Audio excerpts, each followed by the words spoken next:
Good morning, Year 4. I hope you're all okay. To start our reading lessons off this week, we're going to look at a bit of retrieval. Now, I want you to think about what you read on Friday. Can you look at the following questions and see if you remember anything? So just pause the video here now, please. Okay then, so do you remember how many batches of leaves Fred and Lila had to look through before they found the right ones? That's right, well done. It was 3 batches of leaves, wasn't it? Because some of them were they hurt Fred, they're a bit too sharp and spiky. Some of them weren't the right size for what they wanted to use them for. Now that leads me nicely on to question number 2. What did they want to use the leaves for? Do you remember? That's right, well done. We know that they all found a den, didn't they? And they wanted to use the leaves for a roof to be able to keep the light out. Well done. Now, number 3, what illness did we find out that Fred had? That was a tricky one, but we found out that he had pneumonia. Now, pneumonia is like an inflammation of the lungs, which means that he has difficulty breathing or he coughs quite a lot. And that's why when he stepped back from the den, that he had a bit of a funny turn, he felt quite dizzy. Now, we know that Fred was sent to convalesce with his cousin, so to get better and to recover. But where did he have to go? He had to go to Brazil. Well done. Now, next one. Why could Fred's father not look after him? Do you remember?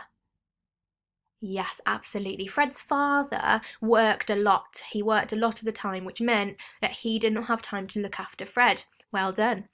Do you remember what Lila wanted to drink out of because she was extremely thirsty? She wanted to drink out of something called a cesspool. Now, a cesspool, like we said last session, is like where all the sewage and the drainage goes. Now, can you imagine if she drank out of there? How might you feel if you drank out of there? Now, that leads me on to my final question of, do you think she should have drank out of there? If all the sewage, all the waste is coming together, all the liquids, all the nasty liquids are all coming together to make this pool of liquid and all sorts of stuff that we probably don't know what was going in there. Do you think she should have drank out of there? No, we don't know if she did drink out of there. We'll have to find out today, but I don't think so either. Now, why don't you think she should have drank out of there? I think the same. I think it would have been disgusting. She could have got quite poorly and quite unwell from it. Well done. So today we are going to be looking all about summarising. We are going to be looking and thinking about the events of what we know about the book so far, and we are going to be summarising what has happened. To do this, you're going to be able to identify keywords in a question. You're going to think really carefully about the order of events. What happened, then what happened after that, then what happened after that. You are then going to decide what is key information to be used in your summary and what maybe is extra information that maybe doesn't need to be used in your summary. And finally, you're going to be looking at a variety of true and false statements and deciding whether they are true or false.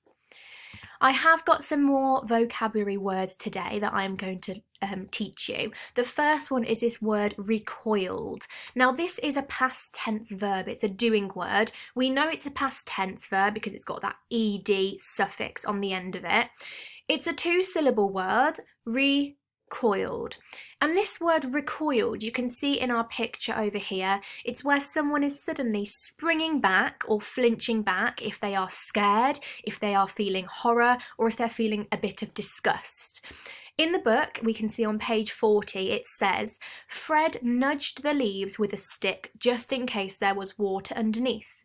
He recoiled. So if he had to move back or flinch back slightly, what do you think might have been underneath the leaves? Maybe there was a bit of water, maybe there was something he didn't want to find, so he had to recoil back in that disgust. Another way we could use this word, recoiled, is by saying she recoiled, so she flinched back, pushing herself against the sofa. She might have been in danger or she might have fell. Synonyms to recoiled are draw back. So if you draw back from something, you're kind of bringing yourself away from that something, whereas the antonym, the opposite word, would just be standing still and not really moving. The second word that I'm introducing you today, you might have heard it before, is defiantly. Defiantly is an adverb, so it's a way that you enhance the verb, you show how you're doing something. And this word has 4 syllables, defiantly. defiantly. Now this word looks a bit like definitely, but it's definitely not definitely, it's defiantly. And this word defiantly means someone is doing something that shows disobedience, so they don't really want to do something, or they show open resistance, again, resisting something, they don't want to do something. So we can see in the picture here that you can use this word also by saying, folding her arms, she stood defiantly. She didn't want to do what she was being asked to do. And in the book, page 40 again, we can look at this word by looking at the sentence, she looked defiantly at Fred. Okay? Some synonyms of this word defiantly: resistant, again, uncooperative, not doing what that person wants you to do. Whereas an antonym, the opposite, would be being cooperative, working with someone else to do something. So those are our two words today. We're going to carry on reading the book today, but we're not going to read too much of it because then I'm going to introduce you to summarising. So if you just have your eyes on the screen, please, and we will begin from there. Remembering that we haven't finished the chapter yet. The last page, 37, that we came up to was when Lila wanted to have a drink and she didn't know whether to have water from the cesspool, but then the other children wondered, can we try and find the river that was near where we crashed? So page 38 then. It was on our left when we crashed, said Lila eagerly. Which direction did we run? Said Con. Well, the sun rises in the east, so facing this way, left is northeast, said Fred. How does that help if we don't know which direction we ran? Snapped Con. She was pale and there were circles under her eyes, as if someone had pressed a paint-smeared thumb to her face. It doesn't much, admitted Fred. But northeast of her here was England. The thump in his chest slowed a little. Northeast led to his bedroom at home, his bookcase, his cricket bat propped up against the wall. It led to his father. Con squared her shoulders as if readying to fight. We're just going to guess then? I heard, Fred said, that you can actually follow ants and they'll take you to water. Ants? Said Con. We're going to take directions from ants. Lila stared hard at Con and then at the ground, combing the leaves with her eyes. Do you have a different suggestion? She said. Con sighed and bent to look under a log. The first set of ants was a disappointment.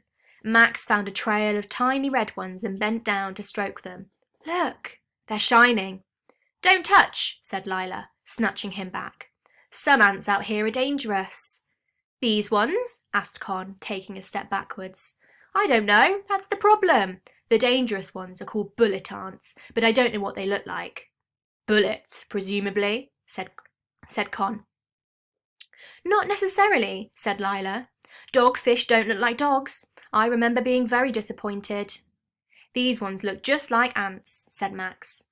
You're still not allowed to touch them, said Lila. So don't try. They walked at a safe distance, all four of them with their chins on their chests, along a snaking line of trees. The ants led them to a large pile of leaves. Oh, Fred nudged the leaves with a stick, just in case there was water underneath. He recoiled, so that's when he flinched back. The ants were swarming over the carcass of a bird, that means a bird that's previously died. It looked like it had once been a vulture. Now, though, it was equal parts bone and smell. That isn't exactly what I was hoping for. You could not, he thought, trust an ant's sense of priorities. What now, then? Asked Con, crossing her arms. Let's try again, said Lila. Maybe those were the wrong kind of ants. It was Lila who found the trail of larger ants with heads as big as ball bearings. They followed the track deep into the woods, Lila leading. Fred watched her. She was small and moved on the edge of her muscles, like an animal, a deer or a lemur, as if she heard things other people did not. I can't believe we're trusting ants, said Con. She brushed a cobweb out of her hair and ducked under a branch. Even in fairy stories, it's a wise owl or something. Nobody goes to bloody ants for help, because we know that the ants were under this carcass of a bird, because the bird had died, so obviously they've now got blood all over them. She looked defiantly at Fred as she said the word bloody, and then a thorn caught on the skin above her eyebrow and she let out a yelp. I hate this place! Fred looked back and found, with a lurch to his stomach, that the clearing had entirely disappeared. "Which way is the way back?" he said. The green of the forest seemed to thrum around them. "Left at that tree were covered in mushrooms, and then right at the bush with green thorns," said Con. She didn't look at him, didn't see the surprise on his face, which he immediately tried to hide. "We should mark a path," he said, "so we can find our way back." "Fine," said Con, "unless you want to ask the opinion of, I don't know, a passing maggot." Fred tried to grin. "Well, maggots are much slower walkers than ants. They'd make terrible guides." She didn't smile back. Fred slipped to the back of the procession. Every 3 or 4 trees he broke a branch and stuck a leaf on the hinge it made. They were still trying to find this river. Okay, so before I move on to summaries, I am going to do part 2 of this reading video. So if you head over to part 2 of reading now, and we will now explain how to summarise, and then I will set you off on your task for today.